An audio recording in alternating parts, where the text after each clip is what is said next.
नमस्कार बच्चों, मैं ब्रजेश्वर प्रसाद उपाध्याय श्री दान कुंवर इंटर कॉलेज अहमदपुर से हूँ। मैं आज आपको कक्षा 11 में जीव विज्ञान पढ़ाने जा रहा हूँ। तो जीव विज्ञान में पहला पाठ है हमारा जीव जगत। इस पाठ को मैं आज पढ़ाने की आपको शुरुआत कर रहा हूँ। तो सबसे पहले मैं आपको थोड़ा सा पाठ से अलग हटके थोड़ा पढ़ा रहा हूँ। मैं सबसे पहले आपको जीव विज्ञान के बारे में बताऊंगा। जीव विज्ञान क्या है?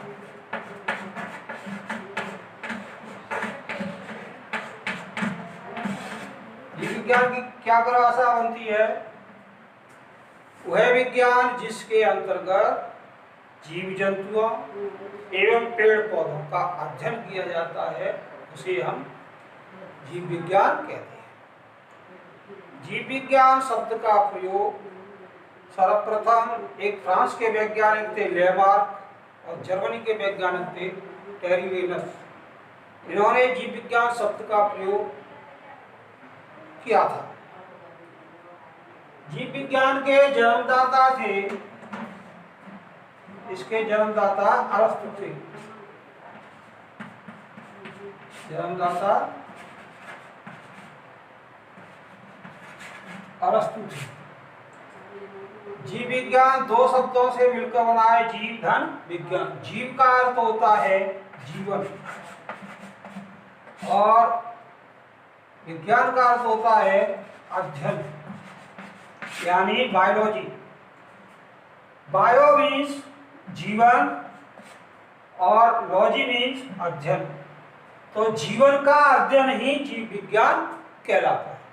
यानी जीव विज्ञान क्या है? जीवन का अध्ययन ही, जीवन का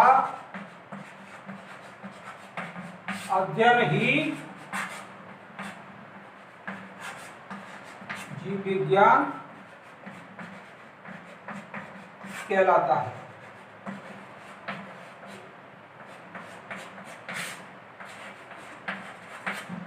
यह सिंपल परिभाषा है जीव विज्ञान की। जीवन का अध्ययन ही जीव विज्ञान कहलाता है, या जीव जंतुओं का अध्ययन ही जीव विज्ञान कहलाता है। इसके जन्मदाता अरस्तु थे। जीव विज्ञान शब्द का प्रयोग सर्वप्रथम लेमार्क तथा टेरीवेनस ने सन 1801 में किया था। अब जीव विज्ञान की शाखाएं आती हैं। इसके बाद में जीव विज्ञान की मुख्य रूप से दो शाखाएं होती हैं। दो शाखाएं कौन कौन सी हैं? नंबर 1 जंतु विज्ञान,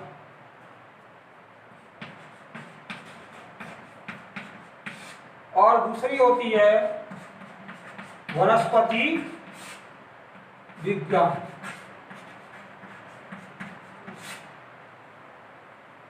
जंतु विज्ञान की सिंपल परिभाषा है जिस विज्ञान के अंतर्गत जीव जंतुओं का अध्ययन किया जाता है उस विज्ञान को जंतु विज्ञान कहते हैं। जंतु विज्ञान के जन्मदाता भी अरस्तु ही थे। ठीक है, दोबारा समझ लीजिए। जंतु विज्ञान की परिभाषा जिस विज्ञान के अंतर्गत जीव जंतुओं का अध्ययन किया जाता है उसे हम जंतु विज्ञान कहते हैं, और इसके जन्मदाता अरस्तु थे। दूसरा भाग है इसका वनस्पति विज्ञान। वनस्पति मीन्स पेड़ पौधे। जितने भी जो पेड़ पौधे हैं, छोटी घास से लेकर के और सबसे बड़ा पौधा होता है सिकोया का, सिकोया तक के पौधे का अध्ययन हम वनस्पति विज्ञान के अंतर्गत करते हैं। जितने भी आपके आसपास पेड़ हैं, नीम है, पीपल है, बरगद है, अमरूद है, आम है, या छोटी घास है, गेहूं, बाजरा, जौ, जो भी कुछ है, जितने भी पेड़ पौधे हैं वो सभी वनस्पति विज्ञान के अंतर्गत आते हैं। तो इसकी भी एक सिंपल परिभाषा बनती है कि जिस विज्ञान के अंतर्गत पेड़ पौधों का अध्ययन किया जाता है उसे हम वनस्पति विज्ञान कहते हैं। इसके जन्मदाता थियोफेस्टस। इसके जन्मदाता कौन थे? Fathers of botany Theophrastus.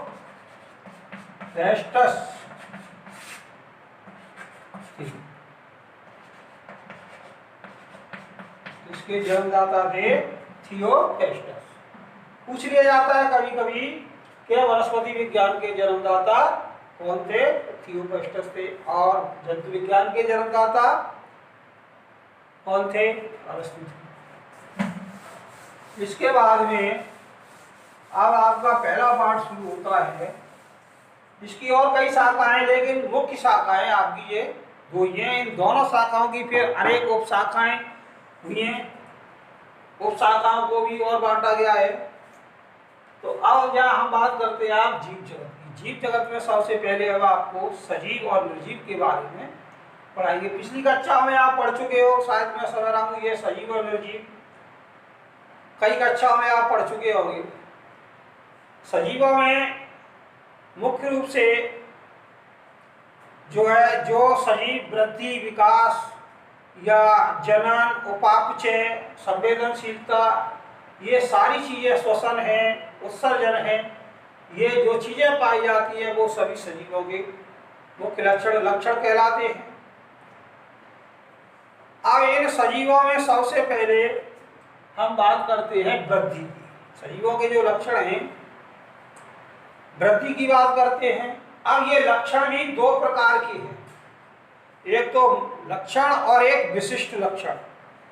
विशिष्ट लक्षण तो जो अमूमन जो है निर्जीव में भी मिलेगा और आपको सजीव में भी मिलेगा, और विशिष्ट लक्षण जो केवल सजीव के अंतर्गत ही पाया जाए उसे हम विशिष्ट लक्षण कहेंगे, निर्जीव के अंदर नहीं पाया जाए, ठीक है, तो उसे हम विशिष्ट लक्षण कहेंगे। कुछ लक्षण ऐसे हैं जो सजीव में भी हैं और मामूली तौर पर निर्जीव में भी मिलेंगे।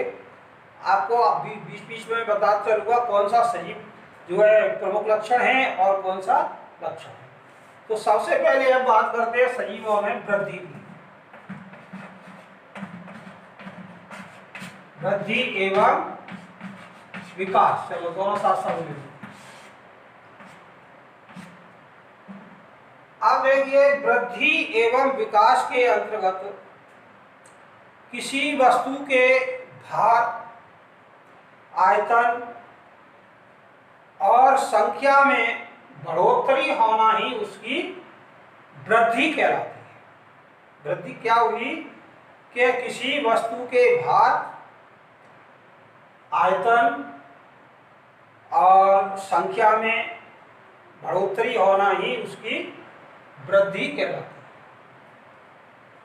है। अब वृद्धि विभिन्न कोशिकाओं से भी मिलकर के होती है। जैसे मान लीजिए छोटा बच्चा जन्म लेता है और धीरे आगे चल के बड़ा हो जाता है, तो बड़ा कैसा हुआ? कोशिकाओं की वृद्धि हुई। एक कोशिका से दो कोशिकाएं बनी, दो से चार, इस तरीके से वृद्धि होती चलती है और बड़ा जीव बन करके तैयार हो जाता है। तो ये जो है इसी तरीके से फिर विकास भी होता चलता है उसका। पहले हमने 2 रुपए कमाए, फिर 4 कमाए, इस तरीके से विकास भी होता चला।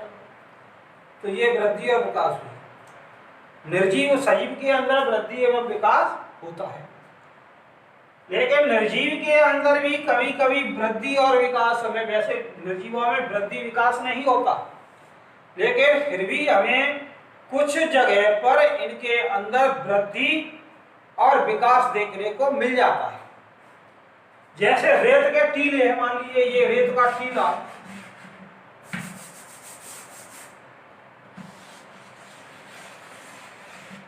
तो यहाँ पर रेत के छोटे छोटे कण आकर के इकट्ठे होते चले गए, तो इनके अंदर वृद्धि हो गई। जबकि रेत के कण निर्जीव हैं। अभी हमने आपको बताया कि निर्जीव के अंदर वृद्धि एवं विकास नहीं होता है, लेकिन रेत के कण निर्जीव हैं, तो इनकी वृद्धि, इनके अंदर भी वृद्धि हो गई। ऐसे ही पहाड़ भी जो बनते हैं, तो पत्थरों के छोटे छोटे टुकड़े इकट्ठे होकर के एक स्थान पर जमा हो जाते हैं, वो पहाड़ का रूप ले लेते हैं। तो ये जो है निर्जीवों में भी कहीं कहीं पर भी वृद्धि एवं विकास होता है। दूसरा आता है इसका लक्षण जन्म।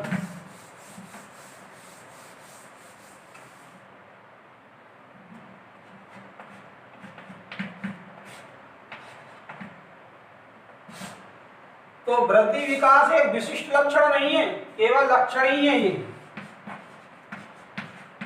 सजीवों का लक्षण है, ये विशिष्ट लक्षण नहीं है। दूसरा पॉइंट है जनन। जनन किसे कहते हैं? जीवों का अपने समान संतान उत्पन्न करना जनन कहलाता है। या जनन क्यों आवश्यक होता है? अपनी वंश वृद्धि के लिए जनन आवश्यक है। तो जितने भी जो जीव जंतु होते हैं उन सभी के अंदर जनन की क्रिया होती है। तो ये सजीवों का एक लक्षण है, विशिष्ट लक्षण नहीं है, क्योंकि कुछ ऐसे जंतु हैं जिनके अंदर जनन की क्रिया होती ही नहीं, जैसे कामगार मधुमक्खी। कामगार मधुमक्खी, इसके अंदर जनन नहीं होता। केवल श्रमिक मक्खी और जो रानी मक्खियां होती हैं वो ही जनन के लिए होती हैं। ये कामगार जो मधुमक्खी है इसके अंदर जनन नहीं होता।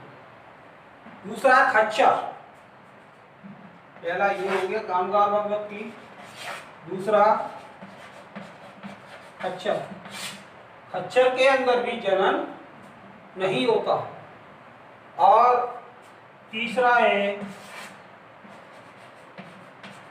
अनवरर मनुष्य। तो ये मैंने आपको 2-3 उदाहरण ऐसे दिए अनवरर मनुष्य कि ये जनन नहीं करते। जब ये जनन नहीं करते तो ये विशिष्ट लक्षण नहीं है, सजीवों का विशिष्ट लक्षण नहीं है जनन, केवल लक्षण ही है। जनन की क्रिया निर्जीव के अंदर नहीं होती। तीसरा आता है हमारा उपापचय, मेटाबॉलिज्म, अंग्रेजी में इसको कहते हैं मेटाबॉलिज्म।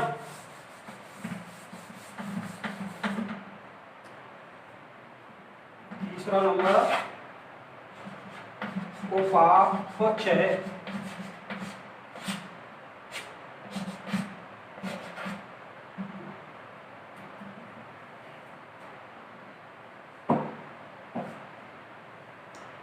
उपापचय क्या है? जीवित शरीर में होने वाली समस्त रासायनिक क्रियाएं, यानी जो जीवित शरीर में होने वाली समस्त रासायनिक क्रियाएं उपापचय क्रियाएं कहलाती हैं। यह सजीवों का एक विशिष्ट लक्षण होता है, क्योंकि उपापचय क्रियाएं कोशिकाओं के द्वारा होती है और कोशिकाएं के अंदर कोशिकांग पाए जाते हैं। अभी कोशिका वाला जो पार्ट आगे हम आपको पढ़ाएंगे तब समझ में आएगा। कोशिकाएं 2 प्रकार की होती है, एक प्रोकैरियोटिक कोशिका और एक यूकैरियोटिक कोशिका। प्रोकैरियोटिक कोशिका सिंपल होती है, इसमें कोशिकांग नहीं पाए जाते। कोशिकांग के अंतर्गत आगे आते हैं केंद्रक आता है, माइटोकॉन्ड्रिया आती है, ग्लाजिका आती है और राइबोसोम आती है, अंतःप्रादिप जालिका आती है। ये सभी कोशिकांग हैं।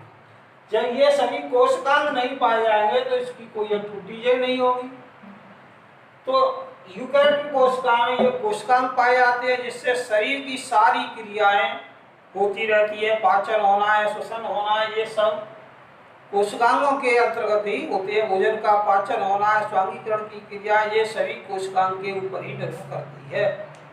तो सजीवों के अंदर उपापचय की क्रियाएं होती है, निर्जीवों के अंदर उपापचय क्रियाएं नहीं होती, इसलिए उपापचय एक विशिष्ट लक्षण है। अगला पॉइंट आता है संवेदनशीलता। चौथा पॉइंट संवेदनशीलता।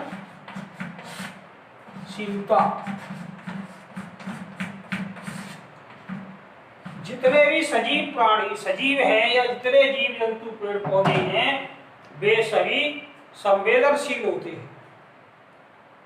संवेदनशील का मतलब जैसे अभी अब आपकी आंखों के सामने थोड़ा सा हाथ लेके आए तो आपकी पलक छपक जाएगी, ये क्या कहलाएगी? संवेदनशील। एक पौधा होता है छुई मुई, शिवबुई के पौधे का नाम सुना होगा। शिवबुई के पौधे के पास आप अंगुली लेके जाइए तो उसकी पत्तियां भी सिकुड़ जाती हैं, संवेदनशील होता है। तो ये संवेदनशीलता सभी सजीवों के अंदर पाई जाती है, लेकिन निर्जीवों के अंदर संवेदनशीलता नहीं पाई जाती। एक और पौधा होता है ग्लैक्सोपिरोडोना, ये भी संवेदनशील पौधा होता है। इसके पास में भी जाते हैं तो इसकी पत्तियां भी सिकुड़ जाती हैं। इस प्रकार से सभी सजीव संवेदनशील होते हैं और निर्जीव संवेदनशील नहीं होते, इसलिए ये संवेदनशीलता सजीवों का विशिष्ट लक्षण है। आज मैं इतना ही पढ़ाऊंगा, कल दूसरे लेक्चर में इससे आगे फिर आपको पढ़ाऊंगा।